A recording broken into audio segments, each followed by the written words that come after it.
Bueno, ¿cómo estáis? Vamos a darle aquí caña a una serie de principios que considero básicos a la hora de afrontar un debate y en general pues ordenar un poco los pensamientos, ¿no? Y esto evidentemente pues es para que se valore cada uno, lo asuma o no o lo critique. Yo por supuesto encantado de recibir las críticas porque así es como se aprende. Entonces, los primeros principios no tienen mucha historia. Yo existo, soy un ser humano, existen otros aparte de mí en el mundo que no son yo. Aquí ya estamos rechazando cualquier idea de solipsismo, ¿no? La realidad existe y es susceptible de aprehensión. Es decir, yo confío en que existe algo que es externo a mi propia conciencia y que además puedo comprender en cierta medida o puedo interactuar con ella de una forma que me permite a mí pues sobrevivir, para empezar. Ahora, no significa que la capacidad que yo tengo de aprehender la realidad y de subsumir la realidad en mi intelecto sea absoluta, con lo cual aquí ya descubrimos un primer límite al ser, digamos, al ser humano, que es su limitada capacidad de aprehensión. Y esto conecta con el último punto, es decir, existe una naturaleza humana. Los seres humanos tenemos una serie de facultades y tenemos una serie de limitaciones, una serie de intereses, una serie de inclinaciones que son comunes a todos. Y en ese sentido hablamos de esa naturaleza humana. ¿Cuál es el contenido exacto de la naturaleza humana? ¿Cuál es el límite exacto de la naturaleza humana? Pues estará por ver, pero vamos, que existe un algo común a todos los seres humanos es obvio. Si no, no podríamos hablar de seres humanos, hablaríamos de entidades, pero que no tienen ningún punto de conexión entre sí. ¿Cuál es la característica, digamos, principal, a mi modo de ver, del ser humano? Es la trascendencia, es decir, la capacidad de abstraerse o de elevarse del mundo material. Pero bueno, de esto iremos hablando poco a poco. Tiene que ver con lo siguiente, ¿no? Tanto la materia como las ideas forman parte de la realidad. Es decir, el ser humano con esa característica propia que tiene, que es precisamente esa sustracción de la realidad, entra o convive, digamos, simultáneamente en el mundo de las cosas físicas, en el mundo de lo que es sensible, de lo que se puede percibir mediante los sentidos, y a la vez habita el mundo de lo inteligible, es decir, aquello que percibes no con tus ojos, no aquello que ves con tus ojos, sino aquello que ves con los ojos de tu mente, por decirlo así, o aquello que eres capaz de entender, de interpretar o de conocer más allá de lo que tus sentidos, digamos, ahora mismo, de esa información que te está llegando ahora mismo. Existe, por lo tanto, la conciencia, ¿no? Claro, aquí se podría hablar de conciencia, se podría hablar de espíritu en el sentido de que es el lugar que no es un lugar, ¿no? No podemos hablar de cerebro simplemente, o sea, el cerebro se queda escaso. El cerebro no es un órgano del cuerpo, el órgano pues tiene esas funciones. Si me dijeras, es que una de las funciones del cerebro es albergar la capacidad de trascendencia del ser humano, pues me parecería un poco bueno, no tendría muy claro cómo afrontarlo. Digamos que la idea de mente, si tuviera que hacer un dualismo mente, yo creo que sería más adecuado que hablar de cerebro simplemente, ¿no? Simplemente pues por la connotación más neuroquímica o biológica que tiene el cerebro, ¿no? Cuando el ser humano no solamente es biología, ¿no? Entonces, si queremos hablar de algo que no sea puramente biológico en el ser humano, pues quizás cerebro no sea la palabra adecuada. Entonces, existe esa conciencia, ¿no? Hoy en día se niega la existencia de la conciencia, y es algo muy curioso. En biología, o sea, en neurobiología le llaman el hard problem al tema de la conciencia. ¿Por qué? Porque no existe una explicación científica, digamos, para la conciencia. Y sin embargo, todos tenemos conciencia de nuestra conciencia, es decir, todos reflexionamos en algún sitio, todos podemos pensar en palabras, pensar en imágenes, usar nuestra imaginación, ¿no? Y bueno, estos científicos, a pesar de no tener una explicación para la conciencia y denominarlo el hard problem, el problema duro, el problema difícil, niegan, muchos de ellos, no todos, pero muchos de ellos, digamos que la escuela mayoritaria, por decirlo así, de los neurobiólogos, niegan la existencia de la conciencia. Dicen que la conciencia es simplemente pues un epifenómeno de los procesos neuroquímicos que tienen lugar en el cerebro. De nuevo, cerebro, no puede haber nada que no sea material, ¿verdad? Pero bueno, del materialismo, eso, iremos hablando poco a poco. Entonces, claro, esto plantea muchos problemas, ¿no? Porque uno piensa, vale, la conciencia entonces no existe, la conciencia es una ilusión, pero ¿ante quién se reproduce esa ilusión? Es decir, ¿quién es el sujeto que experimenta esa ilusión? ¿No? Entonces esto pues nos llevaría de nuevo al problema de Descartes y el genio maligno, etcétera. Es decir, es muy difícil negar la conciencia. Yo creo que nadie que más o menos sea capaz de observarse, ¿no? A sí mismo es capaz de negar la conciencia, vamos, de una manera mínimamente coherente. Pero bueno, esto es discutible. Aquí ya os digo, la mayoría desde luego no está de acuerdo con esta idea, y bueno, es debatible, por supuesto. Existen el intelecto, la razón y la moral.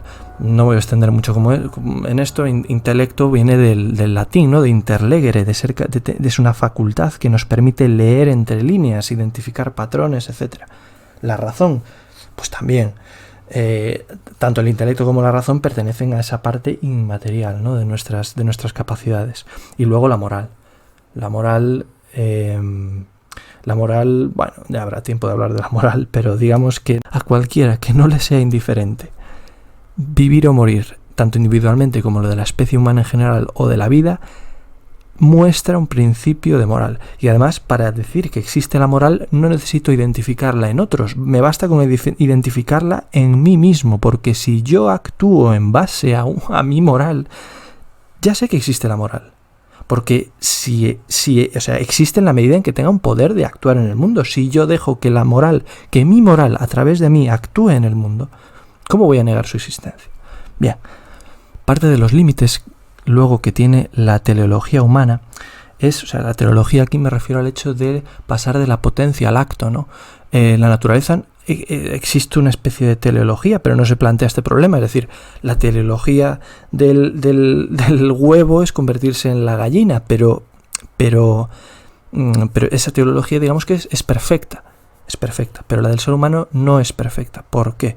Porque actuamos en función de nuestras preferencias, y nuestras preferencias a veces cambian con el tiempo, a veces ni siquiera tenemos muy claro cuáles son, y puede que no sepamos identificar realmente y que sepamos poner en una escala fija nuestras preferencias o nuestros intereses.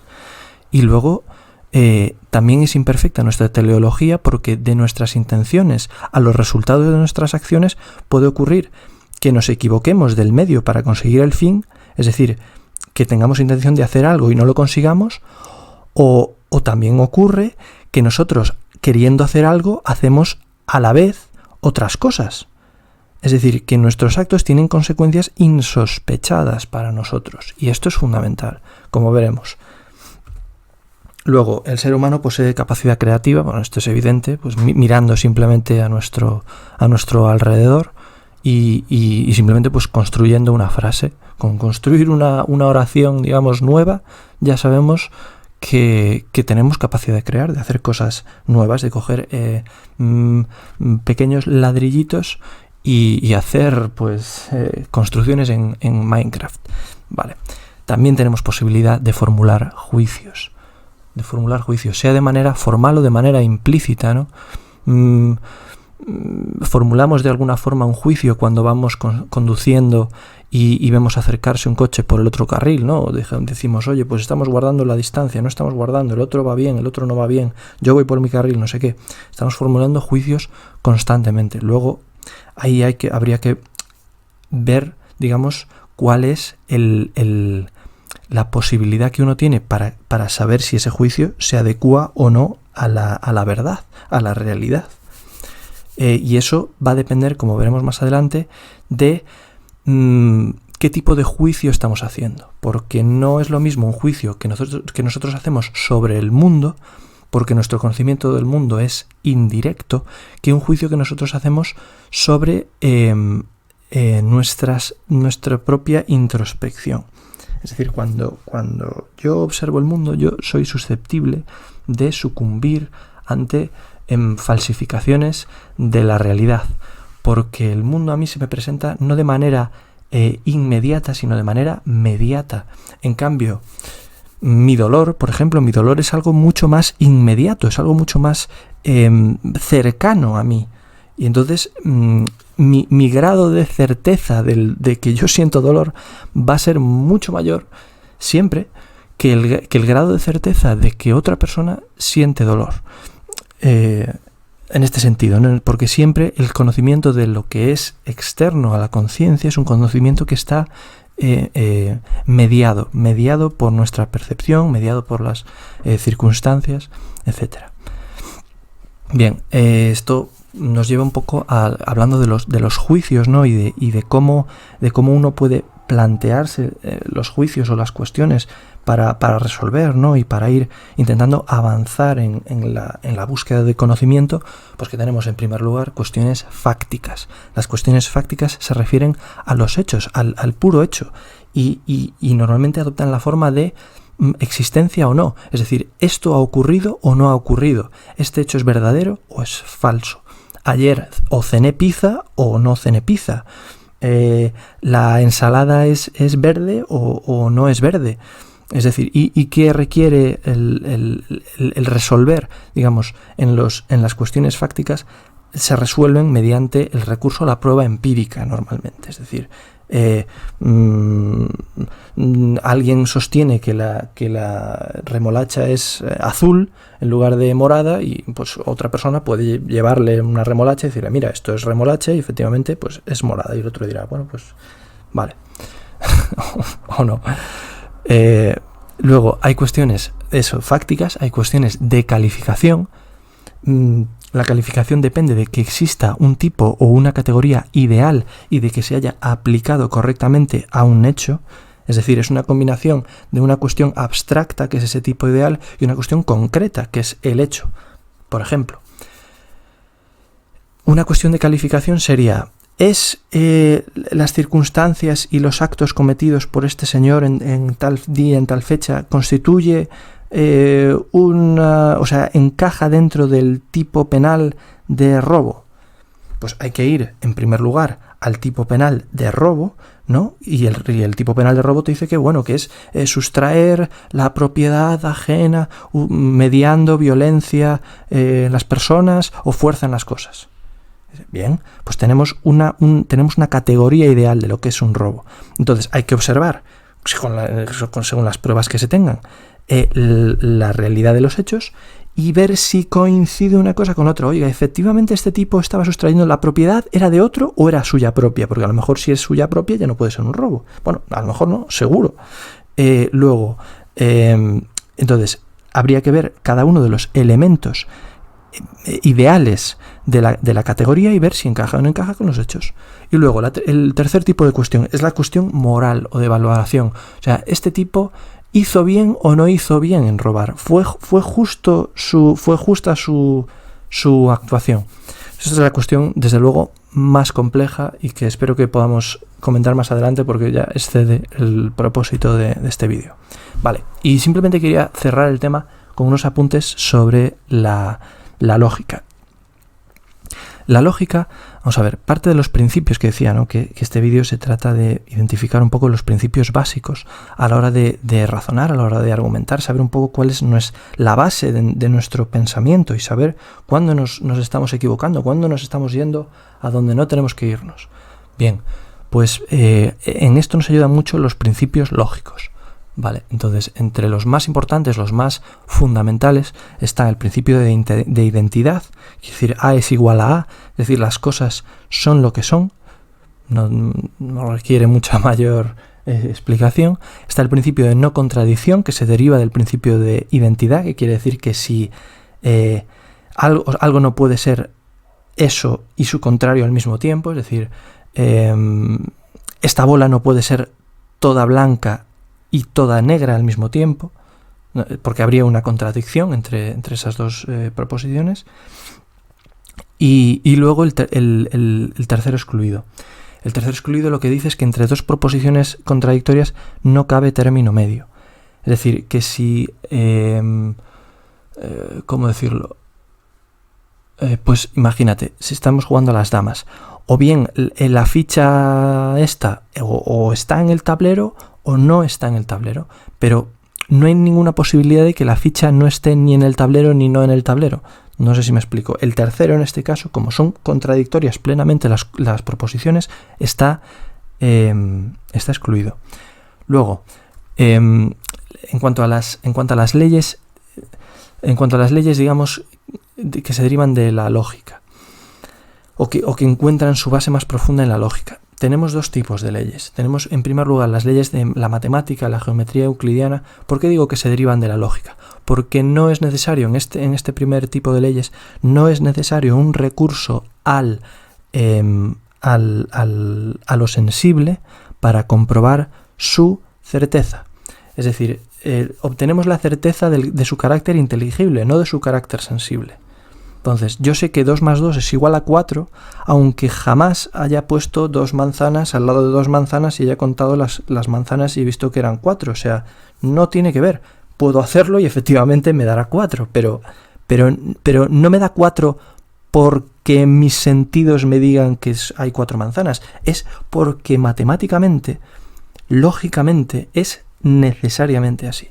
Entonces, luego hay un segundo tipo de leyes que quizás son un poco más complejas de comprender, ese carácter que es, digamos, lógico y a priorístico, es decir, que no tiene recurso a lo sensible. No es que no tenga recurso a lo sensible, es decir, se construyen muchas veces con base en lo sensible, pero digamos que su certeza no se obtiene directamente de lo sensible. Y esto se refieren, pues, las leyes que tratan sobre la acción humana y las relaciones entre las personas. Y pongo un ejemplo que yo creo que más o menos se podrá entender. De la experiencia sensible aprendemos que las personas en principio se mueren, ¿no? Es decir, la vida no es infinita. Vale. Entonces, como la vida no es infinita, esto es lo sensible, ¿no? Y la lógica lo que te dice es que como la vida no es infinita, eso significa que existe un riesgo temporal, es decir, que cuanto más pase el tiempo, más probabilidades tengo de que muera. No sé si me explico, es decir, yo ahora mismo no me estoy muriendo, pero puede ser que mañana me muera, puede ser. Entonces, yo apreciaré más lo que tengo ahora que lo que tendré mañana, porque quizás mañana no pueda disfrutarlo. Entonces, además que lo que tengo ahora, pues será, en fin, tangible, etc. Pero eso lo que introduce es el concepto temporal del dinero. Lo que te dice es que la gente, en principio, va a valorar más 100 euros hoy que 100 euros dentro de un año, porque dentro de un año es que puede pasar aquí la marimorena. Entonces, mis 100 euros ahora valen más que mis 100 euros dentro de un año. Entonces, eso a lo que te lleva, digamos, lógicamente, sin necesidad de recurrir a lo sensible, o sea, y por pura lógica, a lo que te lleva es a decir que cuanto más probable, por ejemplo, sea la posibilidad de morir en el año que viene, más valdrán hoy tus 100 euros y menos valdrán esos 100 euros dentro de un año. ¿Tiene sentido? Tiene sentido.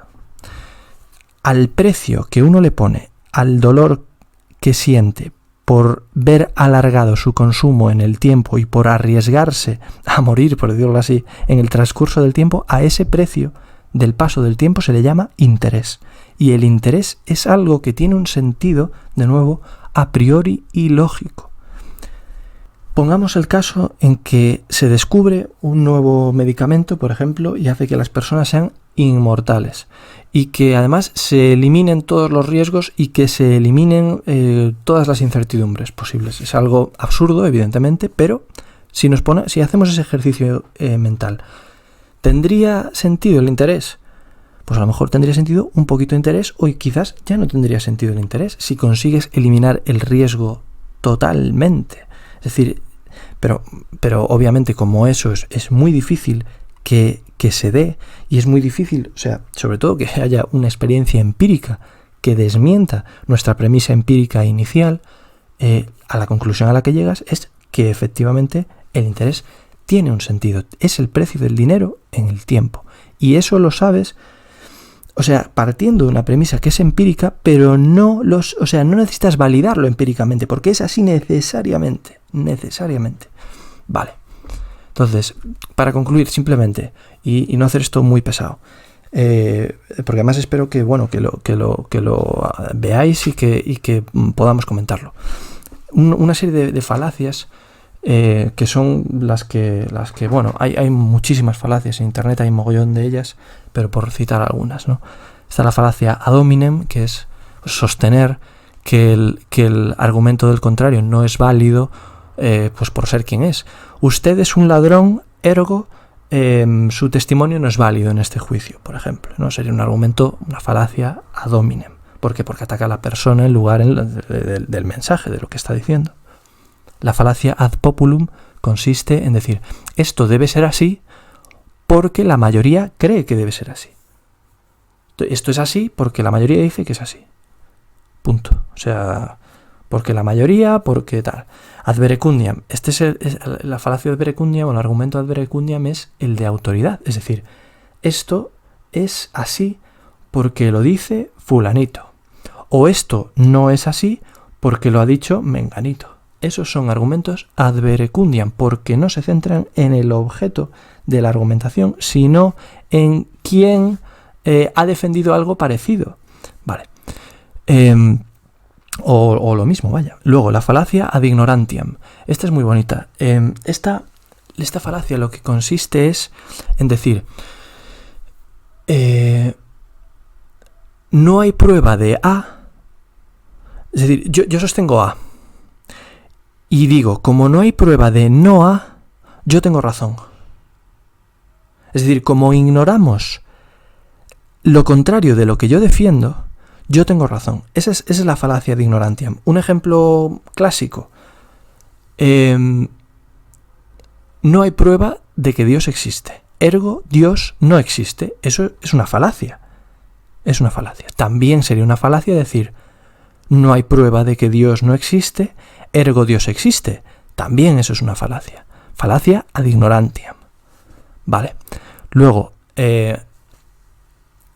la falacia esta del no true Scotsman, o la falacia de no era un auténtico escocés, esta también hace mucha gracia. Es algo así como que un tipo le dice a otro, ningún escocés le echa azúcar a su avena del desayuno.